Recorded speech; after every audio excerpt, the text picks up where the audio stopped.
Okay, this video is to show you how to test the expansion tank on a hydronic heating system. Now, the reason to have an expansion tank on a hydronic heating system is because the system is closed. It's a closed system because of this backflow preventer and this pressure regulator. Water comes into the system when the system is below the set point of 15 psi. Okay, but when the pressure becomes higher than 15 psi in the system, it cannot expand out into the public water supply. The pressure simply increases in the system. And this is potentially dangerous because if this pressure increases too much, it could cause things to fail, like you wouldn't want the boiler to explode. So the expansion tank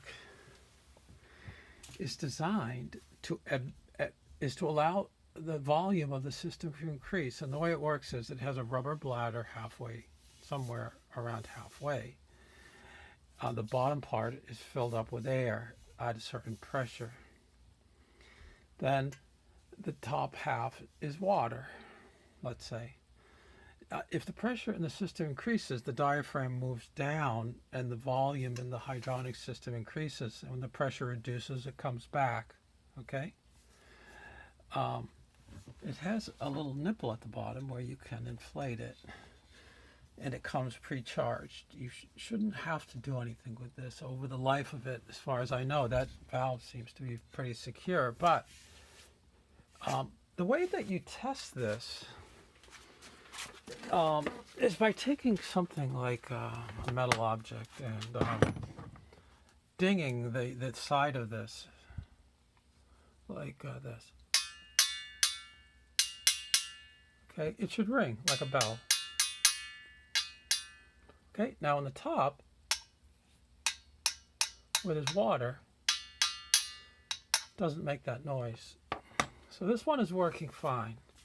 The problem with something like this is if it gets very old and if the bladder ruptures, the air, which is trapped in the bottom part, will then become released and it will work its way into your hydronic system. This could cause an airlock in one of your components, and it could prevent the system from working. That is bad. An airlock could cause a freeze up, for example.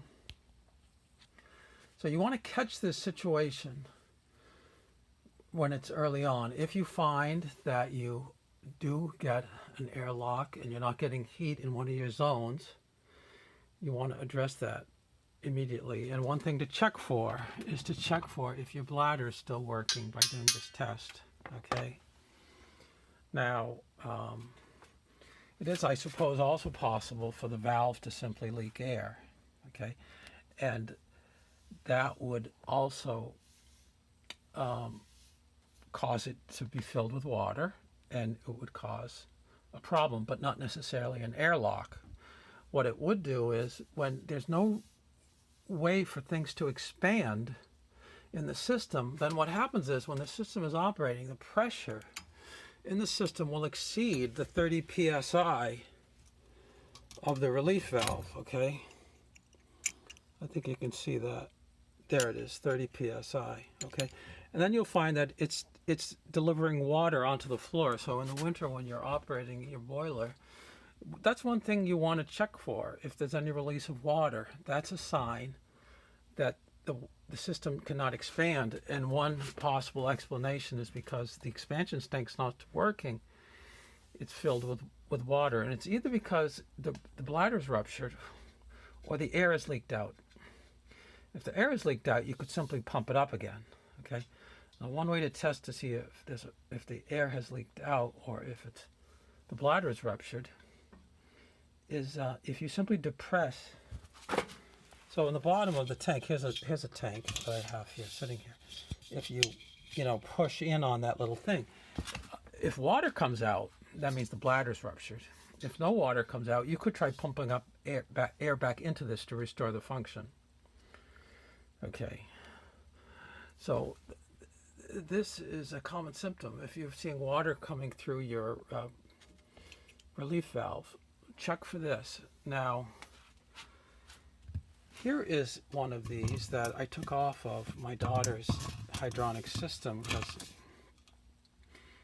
we replaced this, but and because it failed this test. Now, of course, it's just full of air because, of course, it's sitting on the ground, so it's not making a good noise. But anyway, it's full of air now. We took it off at the time that we were going to replace it because it was already quite old, 40 years old, and it was waterlogged. So we were prepared to replace it. We might have done the test where we checked to see if water came out. I can't honestly remember for sure, but we did replace it anyway. I did take it home and I did try pumping air into it, for example. I can practically do this with one hand, yeah, which is unusual. Okay, now, if you try pumping this up, hold on. Yeah, I just wanted to make sure I had that on properly. Yeah, this will not hold air, okay, and I've already done this test, so. Which means the bladder had ruptured, and it is now just to be thrown away. It's of no recoverable use. Okay, it's just scrap. But at the problem is that on my daughter's system, the first symptom we noticed was that this was spilling water onto the floor, and not knowing what I know now, our approach was to actually simply replace this, thinking that it might have gone bad. It was a 40-year-old system, so I suppose it's possible that it might have gone bad. But actually what was bad was this expansion tank. And to make matters a little bit worse, or possibly a lot worse, is that the expansion tank had probably released air into her system at the same time, and she was probably getting an airlock in one of her hydronic zones. The reason that she might have noticed that it was spilling water is she might have gone into the boiler room simply because she wasn't getting heat in one of her zones. I can't remember that exactly, but this was an example where this was releasing water. There was no heat in one of her zones.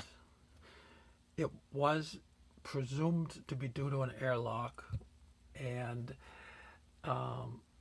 this was not, and she did actually get a freeze up a year and a half ago in the winter, and it was only subsequent to making the repair on the freeze up that we discovered or concluded that this was the faulty component. And the reason was because even after replacing this with the new valve, it continued to spill water. So it became clear that that was not the problem. And because if we had been able to identify this problem quicker, and the possibility that air had been into the system. Now, when you replace a system like this one here, for example, has a shutoff that's really close to it. So as you unscrew it, you won't really lose any water from the system. And when you put the new one in, the bladder is going to be pushed all the way to the top. There will be a small amount of air that will introduce the system, so it's always good to purge after making a component change. But the other thing is to verify that the zones are working properly. As you get into the heating season, you want to make sure each zone is delivering heat and that it isn't somehow have an airlock. You don't.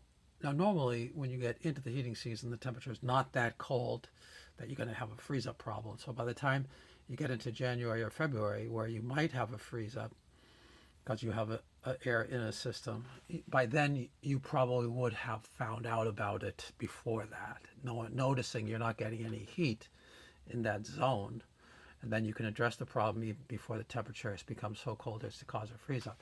If this rupture happens, for example, in the middle of the heating season, that could be a different situation where you don't notice right away that you've lost heat in the zone, and you might have an airlock, and then you could get a freeze up on a cold night before you have managed to really get to the bottom of what was happening. So anyway, this is just an easy test to do periodically to test that your expansion tank is working properly.